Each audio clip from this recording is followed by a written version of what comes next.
말씀드린 대로 이제 오늘부터 새로운 책을 보게 돼요. 열왕기 하의 말씀을 이제 9월, 10월까지 이제 보게 될 거예요. 열왕기 하는 열왕기 상에 이어지는 책입니다. 열왕기라는 책이 있는데 그 책이 상하권으로 나누어져 있는 거예요. 그러니까 1권, 2권 이렇게 있는 거죠. 그 중에 이제 두 번째 책이 이제 열왕기 하가 되겠습니다. 그런데 사실 우리가 열왕기 상을 보지 않았잖아요. 그런데 1권도 안 봤는데 2권 봐도 되나? 예, 우리 이제 약간 그런 마음이 생길 수 있죠. 그런데 괜찮습니다. 예, 어차피 우리는 이 왕들의 이야기, 왕들의 순서가 중요하지 않거든요. 그러니까 2권부터 봐도 충분합니다.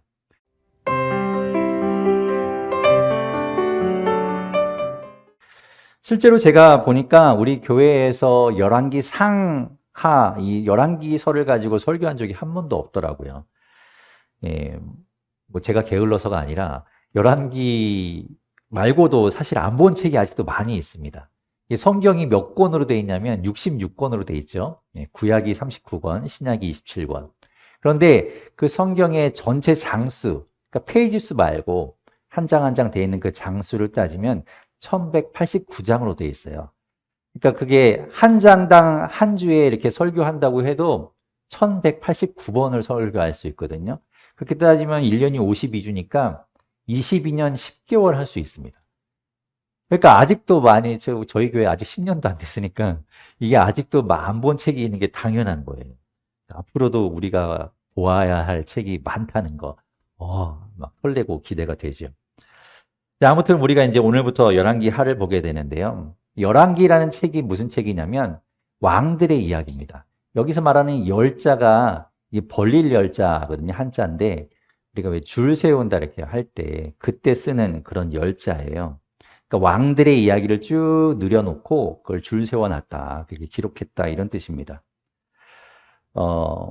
여러분은 우리나라 지금은 왕정 시대가 아니니까 우리나라 조선 시대나 그 이전 시대나 왕들의 이름들을 다 알고 계시나요? 그 순서를 알고 계십니까? 이렇게 옛날에 노래에서 있듯이 뭐 태정태세 문단세 예, 뭐그 노래에 있었잖아요. 예, 그런 것처럼 그 순서를 뭐 우리가 조금 알 수 있어요. 조선 시대의 왕들의 순서를 좀 알 수는 있죠. 예, 참고로 말씀드리면 태정태세 문단세, 예성연중, 임명선, 광희허연 숙경영, 정순헌철 고순입니다. 예. 그런데 뭐 요즘 이제 뭐 한참 문제가 나오지만 일제강점기에 우리나라가 일본의 국적이라고 이야기하는 사람들한테는 이것도 남의 나라 왕이 되게 하겠네요. 아무튼 뭐 그렇게 우리가 이제 겨우 알아야 조선시대 왕들 정도 알아요. 고려시대 그 앞에 있는 고려시대 왕들 잘 모릅니다. 우리 잘 몰라요. 그러니까 사실 우리가 이 이스라엘이라는 나라의 왕들에 대해서 그 순서를 알고 뭐 그렇게 이름을 다 알아야 되고 이런 거 안 해도 된다는 얘기죠. 사실 저는 이 신학대학원 입학할 때 성경 시험을 보거든요. 근데 성경 시험이라는 게 어디서 어떤 문제가 나올지를 모르니까 그때는 이 왕들의 순서와 이름을 외우려고 참 애를 썼던 것 같아요. 잘 외워지지도 않는 낯선 이름들을 막 외우느라고 애썼는데 다 소용없는 일입니다. 지금 다 기억도 안 나요. 우리는 그런 거에 지금 관심이 있으려는 게 아닙니다. 거기 뭐 왕이 누가 있고 누구 아들이 누구고 이런 거에 관심을 두려는 게 아니라 그 왕이 어떤 왕인가. 즉 다시 말해서 하나님 앞에서 그 왕이 어떻게 살았는가. 그리고 그 왕이 하나님 앞에서 어떻게 살았는가에 따라서 결국 그가 하나님으로부터 어떤 것들을 받았는가. 복을 받았는가. 벌을 받았는가. 이런 것들을 보려는 거예요. 그래서 우리가 잘한 것은 본받고 잘못한 것은 우리가 다시 반복하지 않는 것. 그게 중요한 거잖아요. 그것 때문에 우리가 열왕기를 보는 겁니다. 그래서 오늘 보게 될 왕이 누군가 하면요. 아하시아라는 왕이에요. 아하시아 왕. 사실 이 열왕기 하의 첫 시작, 1절은 우리가 보지 않았는데요. 1절은 어떻게 시작하냐면 이렇게 시작합니다. 제가 읽어볼게요. 아합이 죽은 뒤에 모압이 이스라엘에게 반역하였다. 라면서 이제 열왕기 하가 시작됩니다. 그러니까 아합이라는 사람 이야기가 나왔어요. 그 이야기는 그 전편에 해당하는 열왕기 상에 누구 이야기가 있을 것이라고 생각됩니까? 예, 당연히 아합 이야기가 있었다는 것을 우리가 짐작할 수 있겠죠. 이제 오늘 이야기를 하면서 이제 이 아하시아 이야기를 할 때, 그 앞에 있는 아합이라는 사람 이야기도 살펴볼 필요가 있는 거예요. 그러니까 그 왕들의 이야기니까. 그래서 이제 오늘 이야기를 보기 위해서 제가 좀 배경 설명을 좀 해야 될 것 같고, 그걸 좀 말씀을 드리려고 합니다. 네. 네. 뭐 불편한 거 있으시면 말씀하시면 돼요. 자, 제가 이제 이 이스라엘 왕들의 이름을 다 알 필요 없다, 뭐 소용없다 이런 이야기를 했었는데, 우리는 뭐 이름들을 다 외울 필요는 없지만 자꾸 보다 보면요, 익숙해지는 이름들이 좀 있긴 해요. 예, 이스라엘의 첫 번째 왕이 누구죠? 우리가 잘 아는 사울이라는 사람이 첫 번째 왕입니다. 그 사울 왕 다음에 두 번째 왕은 당연히 왕정 시대에는 아들이 대를 물려서 왕이 되어야 되죠. 그런데 사울의 아들이 아닌 다윗이 두 번째 왕이 됩니다. 그리고 그때부터는 이제 계속해서 아들에게 왕위가 물려져요. 세 번째 왕의 이름은 다윗의 아들이었던 솔로몬입니다. 우리는 거기까지는 참 익숙하죠. 그래서 그 세 명의 이름들은 잘 알고 계실 거예요. 그런데 이제 네 번째부터는 좀 생소하실 수 있는데, 솔로몬의 아들인 르호보암이라는 왕이 이제 등극하게 되고, 이때에 이스라엘이 남과 북으로 갈라지게 됩니다. 그래서 남쪽은 이제 남유다라고 부르고 북쪽은 북이스라엘이라고 불러요. 이 남쪽은 르호보암이 계속해서 통치를 하면서 다윗의 가문이 이제 왕족을 계속 이어가게 되고, 북이스라엘은 새로운 왕이 등극하게 됩니다. 그 사람이 이제 여로보암이라는 사람이고, 그때부터 두 나라는 갈라져서 각자의 길을 가게 돼요. 이 북이스라엘은요, 남유다는 이제 다윗의 아들들 해서 계속 왕이 이제 물려지지만, 북이스라엘은 새로운 왕이 되고 그 왕위가 계속해서 아들들에게 물려지는가 하면 그렇지 않고, 계속된 군사 반란으로 인해서 왕권이 계속 뒤집어집니다. 새로운 왕족이 등장하고, 또 그 왕족이 좀 있다가 또 다른 사람이 또 들고 일어나면서 또 왕권이 바뀌게 되죠. 참고로 이 열왕기라는 책은 남유다와 북이스라엘의 왕들의 이야기가 계속 이제 이어져 나오기 때문에 번갈아 나와요. 그래서 여러분이 보시다 보면 좀 혼동스러울 수 있어요. 이 남유다 왕 얘기했다가 북이스라엘 왕 이야기했다가 또 남유다 얘기했다가 막 이렇게 헷갈리게 좀 이야기할 수 있거든요.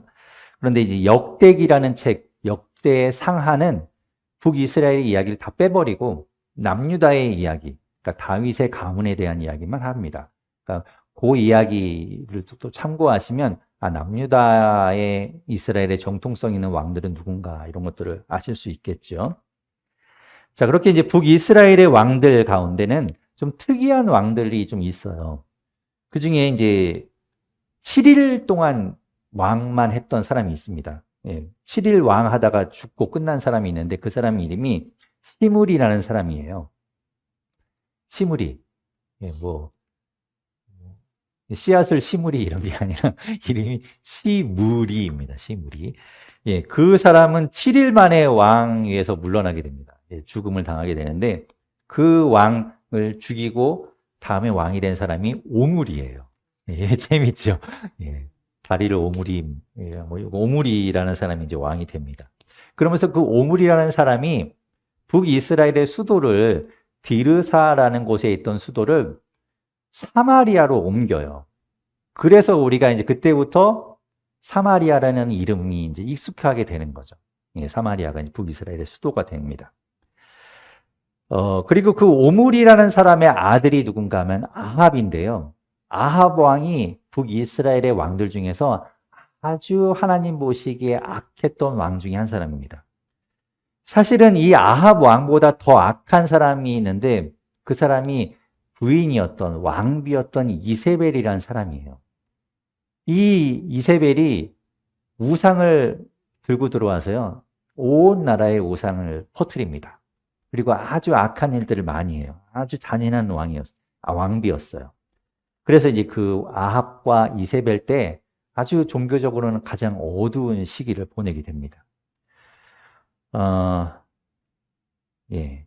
그렇게 어두울 때, 종교적으로 가장 어두울 때, 밝은 것이 이제 드러나는 것처럼, 그때 등장하는 하나님의 선지자가 엘리야라는 사람입니다.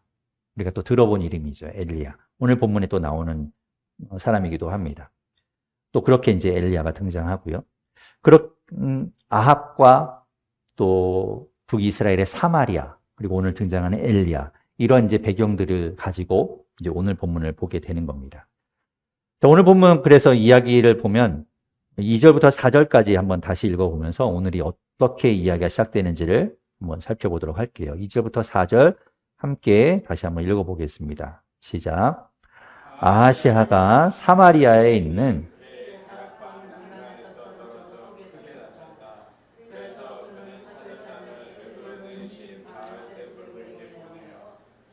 병이 나을 수 있는지를 물어보게 하였다. 그때에 주님의 천사가 나타나서 디셉 사람 엘리야를 보고 사마리아 왕의 사절단을 만나서 이렇게 전하라고 명령하였다. 너희가 에그론의 신 바알세부백에 물으러 가다니 이스라엘에 하나님이 계시지 않느냐? 그러므로 나 주가 말한다. 내가 올라가 누운 그 병상에서 일어나 내려오지 못하고 죽고 말 것이다. 엘리야는 천사가 시키는 대로 하였다. 아멘. 이 아하시아의 아버지, 그 선대 왕이었던 아합이 아주 악하고 우상을 숭배했던 그런 왕이었기 때문에 하나님의 심판을 받고 아주 처참한 죽음을 맞이해요. 그리고 그 왕비였던 어머니가 되는 그 이세벨도 정말 그 나중에 시체를 찾을 수도 없는 만큼 처참한 최후를 맞이하게 됩니다. 그런 그 부모 밑에서 자란 이 아하시아가 왕이 되어서 말씀드린 것처럼 이제 수도인 사마리아 왕궁에 있을 때 벌어진 일입니다. 이때 당시에는 뭐 집이 다 단층 집이었겠죠. 지금처럼 이렇게 높게 지을 수 없으니까 이제 단층 집이었을 텐데 그나마 왕은 특별했기 때문에 2층 정도 되는 집에 살았던 것으로 보입니다.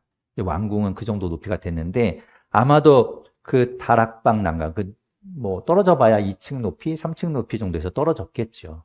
그렇게 해서 떨어지는 사고가 생겼고 그런데 어떻게 잘못 떨어졌는지 크게 다치고 말았어요. 이 아하시아라는 이름이요, 좀 독특한데 이게 두 가지 말이 합쳐진 말이거든요. 붙잡다라는 뜻을 나타내는 아하즈라는 말하고 여호와를 나타내는 이 야가 합쳐진 말입니다. 그러니까 그 이름의 뜻이 뭔가 하면 여호와께서 붙드셨다. 여호와의 붙드심 이런 말이에요. 그런데 그 이름과 다르게 난간에서 떨어진 거예요. 예, 하나님이 붙드신다, 하나님이 붙들어 주신다라는 이름인데 하나님이 안 붙들어 주신 거죠. 예, 뚝 떨어지셔서 다친 겁니다. 왜 하나님이 안 잡아 주셨을까? 왜 이름처럼 하나님이 지켜주지 않으셨을까? 이게 바로 앞에 있는 열왕기상 끝을 보면 알 수 있는데요. 열왕기상 끝에 있는 열왕기상 22장 51절부터 53절을 제가 한번 읽어볼게요. 유다의 여호사밧 왕 제17년에 아합의 아들 아하시아가 사마리아에서 이스라엘의 왕이 되었다. 그는 2해 동안 이스라엘을 다스렸다. 그는 주님께서 보시기에 이스라엘을 죄에 빠뜨리게 한 그의 아버지와 어머니가 걸은 길과 느밧의 아들 여로보암이 걸은 길을 그대로 따라갔다. 그는 바알을 섬기고 그것에 절을 하여서 그의 아버지가 한 것과 마찬가지로 주 이스라엘의 하나님께서 진노하시게 하였다. 라고 말씀하고 있어요. 하나님을 화나게 했던 겁니다. 왜 화나게 했는가? 하나님을 섬기지 않고 하나님을 찾지 않고 우상을 숭배했던 그 악하고 악한 아버지와 어머니의 길 그대로 따랐다는 거죠. 그래서 하나님을 진노하게 했다라고 이야기해요. 그러니까 하나님께서 이 아하시아가 난간에서 떨어질 때 떨어지지 않도록, 다치지 않도록, 다쳐봐야 조금 다치도록 왜 하나님이 해주시지 않았을까? 하나님은 이 아하시아에게 어떤 메시지를 주고 싶으셨던 거예요. 그러니까 뭐 하나님이 정말 화가 나셔서 이 아하시아를 죽여야 되겠다 하셨다면 떨어졌을 때 죽었겠죠. 죽지 않았다는 건 그것을 통해서 이 사람이 깨닫게 하시길 원하셨던 거예요. 그렇게 다쳤을 때 그때 정신 차리고 하나님을 찾도록 하나님을 부르도록 하기 위함이죠. 그래서 이 아하시아가 다치게 한 겁니다. 그런데 아하시아는 하나님을 찾지 않아요. 대신에 누굴 찾는가 하면 이웃 나라인 블레셋에 있는 에그론이라는 곳에 사절단을 보내서 그들이 믿는 신 우상이죠. 우상인 바알세붑에게 자기 병이 나을지 안 나을지를 물어보도록 합니다. 이 바알세붑이라는 말이 무슨 말인가 하면요. 이것도 두 가지 말이 합쳐진 말이에요. 바알이라는 주인, 왕이라는 뜻의 단어와 세붑은 파리를 말합니다. 파리. 프랑스 파리가 아니라 날아다니는 그 파리를 말해요. 그러니까 이 말이 무슨 말인가? 파리의 주인, 파리의 왕이란 뜻입니다. 왜 이 사람한테 그걸 물으러 가냐면, 이 신한테 그걸 묻냐면, 당시에도 파리가 병을 옮긴다고 생각했어요. 그러니까 병을 옮기고 파리 때문에 어떤 전염병이 생긴다고 생각했기 때문에 어떤 병의 주관자를 이 바알세붑이라고 생각한 거죠. 그러니까 이제 자기가 아픈 것을 바알세붑에게 물으러 보냈던 겁니다. 그래서 사절단이 그 인명을 띠고 지금 에그론으로 가는 중인 거예요. 그러나 한편 하나님은요, 하나님의 사절단을 또 보내십니다. 그게 누군가 하면 엘리야를 보내시는 거예요. 엘리야를 통해서 하나님의 메시지를 전하게 하시는 거죠. 말씀드린 것처럼 하나님께 중요한 것은 이 아하시아가 다친 것으로 인해서 죽고 사는 문제가 아닙니다. 그건 하나님이 얼마든지 하실 수 있어요.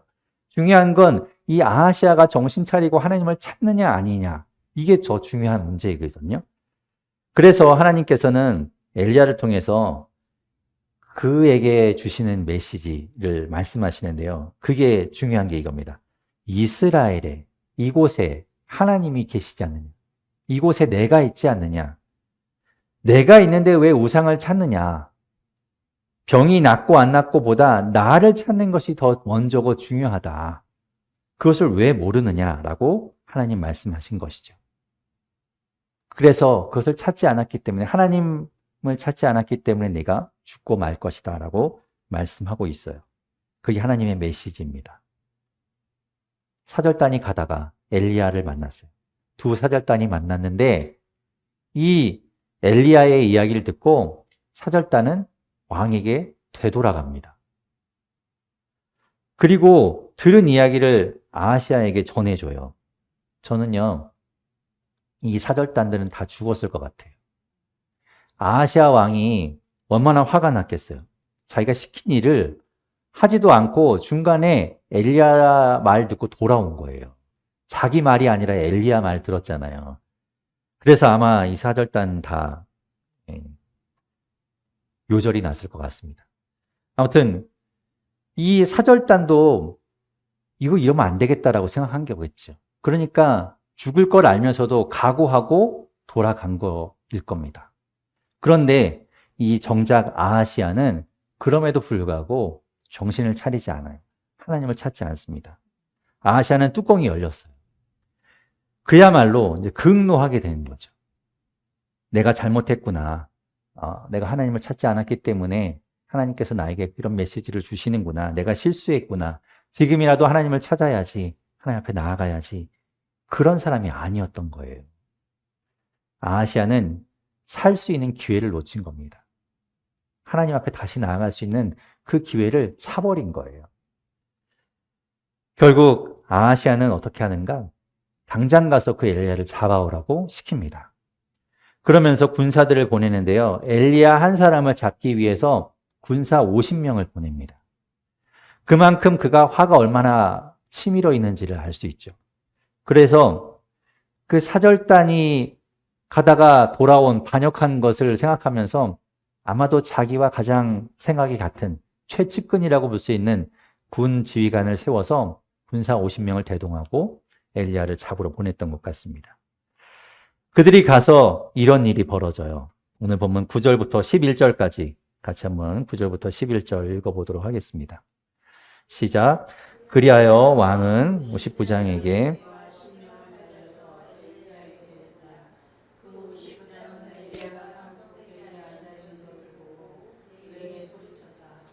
어명이요 하나님의 사람께서는 내려오시오 말하였다. 내가 하나님의 사람이라면 불이 하늘에서 내려와서 너와 내 부하 50명을 모두 태울 것이다. 그러자 불이 하늘에서 내려와서 그와 그의 부하 50명을 태워버렸다. 왕이 다시 다른 50부장에게 부하 50명을 딸려서 엘리야에게 보냈다. 그 50부장은 엘리야에게 말하였다. 어명이요 하나님의 사람께서는 내려오시오. 50명의 부하를 거느리고 엘리야를 찾아온 군 지휘관은 아주 고압적인 자세를 취합니다. 엘리야에게 명령하는 거예요. 오늘 이 내려오시오라는 말이 명령문으로 되어 있습니다. 명령하는 거죠. 그러면서 하나님의 사람이라고 말하는 것, 이게 앞뒤가 맞지 않아요. 그러니까 앞에서 하나님의 사람 내려오시오라는 이 말은 아마도 조롱하기 위한 말로 보여요. 당신이 하나님의 사람이야? 빨리 내려와. 당장 내 앞으로 내려와. 이런 말이죠. 그는 아하시아 왕과 같은 마음으로 온 거예요. 아하시아의 분노를 그대로 가지고 이 엘리야를 찾아온 겁니다. 엘리야는 하나님의 말씀을 전했죠. 그리고 그 엘리야가 하나님의 말씀을 전한 것 때문에 지금 이 분노에서 찾아온 사람들을 맞이하고 있는 겁니다. 엘리야가 힘으로 맞서 싸운다면 이 50명과 당해낼 수 없어요. 추우신가요? 추우시면 에어컨 좀 선풍기를 끄시든 좀 끄셔도 될 것 같은데. 엘리야는요, 자기가 힘을 가져서가 아닙니다. 하나님이 함께하고 계시거든요. 그래서 하나님이 살아계시고 하나님이 일하실 것을 믿었기 때문에 그 하나님을 의지하여서 죽음을 각오하면서도 자기 할 말을 했던 것이고 하나님의 메시지를 전했습니다. 그런데 지금 이곳에도 동일한 일이 벌어지고 있어요. 하나님이 함께 하시면, 하나님이 지금 살아계시면 당신들을 심판하실 것이다 라고 엘리야가 말하자 하늘에서 불이 내려와 그들이 모두 다 타버리고 맙니다. 엘리야가 한 것이 아니라 하나님이 하신 거죠. 엘리야가 무슨 능력으로 그런 일을 하겠어요? 그러면 또다시 아하시아가 정신 차려야 되잖아요. 이거 하나님이 하시고 계시구나. 그런데 아하시아는 또다시 하나님을 무시합니다. 그리고 또 다른 군사를 보내요. 그들도 처음에 죽은 사람들과 동일해요. 강압적이고 조롱하는 태도로 와서 자기들은 엘리야를 제압할 수 있을 것이라는 마음으로 엘리야에게 호통을 치며 이야기합니다. 당장 내려오시오. 그런데 똑같은 결과를 맞이하게 되죠. 그들은 다 죽고 말아요. 오늘 말씀에는 나오지 않지만 이 뒤에 이어지는 세 번째로 아하시아 왕은 군사를 보냅니다. 50명을 또 보내요. 그런데 그 군 지휘관은 지혜로운 사람이었어요. 이 모든 것들은 하나님이 하시는 것이구나. 하나님이 계시구나라는 걸 깨닫고 엘리야를 찾아가서 엘리야 앞에 무릎을 꿇습니다. 그리고 간청합니다. 이들을 불쌍히 여겨주십시오. 그리고 함께 가주십시오라고 부탁해요. 그 이야기에 엘리야가 함께 갑니다. 그 군 지휘관은 엘리야를 보고 두려워한 게 아니에요. 엘리야 뒤에 계신 하나님을 본 겁니다. 하나님을 인정한 거예요. 이 모든 것들이 하나님이 하신다는 걸 알고 있었던 거죠. 그래서 그들은 살고요. 결국 하나님의 사람 엘리야가 움직이게 되는 그런 결과를 낳게 됩니다. 하나님은 살아계세요. 여러분, 하나님은 살아계십니다. 지금 이곳에 여러분과 함께하고 계십니다. 하나님을 무시하고 하나님을 없이 하는 이런 일들을 보면서 우리가 봐야 되는 건 이렇게 하면 안 되겠는구나. 하나님을 무시하고 하나님을 멸시하고 하나님이 없는 것처럼 살면 안 되겠구나. 우리가 당연히 그거 봐야 되는 거예요. 아하시아가 그것을 우리에게 들려주고 있는 겁니다. 이름은 하나님이 붙드신다. 이름은 여호와께서 나를 붙드신다라고 그렇게 붙여진 이름이지만 정작 나는 하나님을 붙들지 않으면 하나님을 계신 분으로 인정하지 않으면 그 붙드심이 아무 소용없는 거예요. 지금 우리에게 하나님이 묻고 계시는 겁니다. 내가 지금 너와 함께하고 있지 않느냐. 지금도 우리와 함께하고 계신 그 하나님을 찾게 되기를 바랍니다. 기뻐도 찾으시고요. 슬퍼도 찾으시고요. 어려운 일이 있으면 찾으시고 또 좋은 일이 있어도 하나님을 찾으십시오. 하나님을 없는 분으로 여기지 마시고 그 하나님을 인정하고 하나님을 찾는 우리 모두가 될 수 있기를 바랍니다. 그 하나님을 찾는 것 자체가 복된 인생이에요. 하나님을 찾을 수 있다는 그것 말이죠. 저와 여러분이 그렇게 복 있는 사람이 되기를 바랍니다.